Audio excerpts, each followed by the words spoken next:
Bonsoir Jennifer. Bonsoir David, bonsoir à tous. Alors que se passe-t-il en Norvège?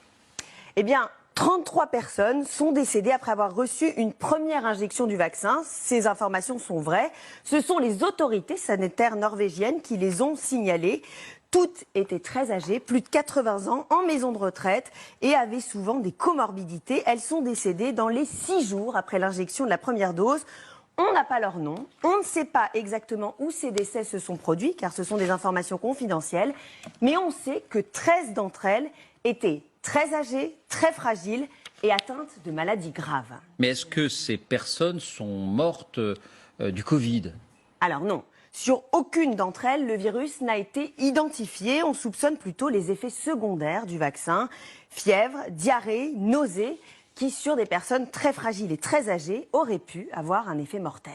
Et par précaution, Oslo a donc mis à jour ses directives, signalant que pour les patients en fin de vie, les bénéfices du vaccin peuvent être marginaux ou sans importance, et recommandant donc d'évaluer prudemment les avantages et les inconvénients. Conséquence, eh bien, la seconde dose du vaccin pourrait ne pas être administrée aux personnes les plus fragiles dans ces maisons de retraite. Et est-ce qu'il y a d'autres cas dans le monde et est-ce qu'il y a des cas en France aussi? Alors, on a recensé dans l'Union européenne 71 décès après vaccination chez des personnes âgées. Par exemple, la Suède rapporte 13 décès de personnes âgées souffrant d'une ou plusieurs pathologies. Au Danemark, l'agence du médicament a fait état de 11 morts. Quant à l'Allemagne, elle recense 10 décès parmi des personnes âgées et gravement malades. Quant à la France, eh bien, en France, 5 décès ont été enregistrés par les centres de pharmacovigilance. 3 ont été signalés à Nancy, 1 à Tours et 1 à Montpellier. Toutes sont des personnes âgées ou très âgées avec des comorbidités.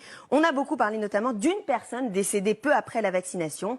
Il a été établi qu'elle souffrait d'hypertension, qu'elle était diabétique, qu'elle prenait un traitement pouvant entraîner une mort subite. La Direction générale de la santé a donc estimé que son décès n'était pas suspect. Et ça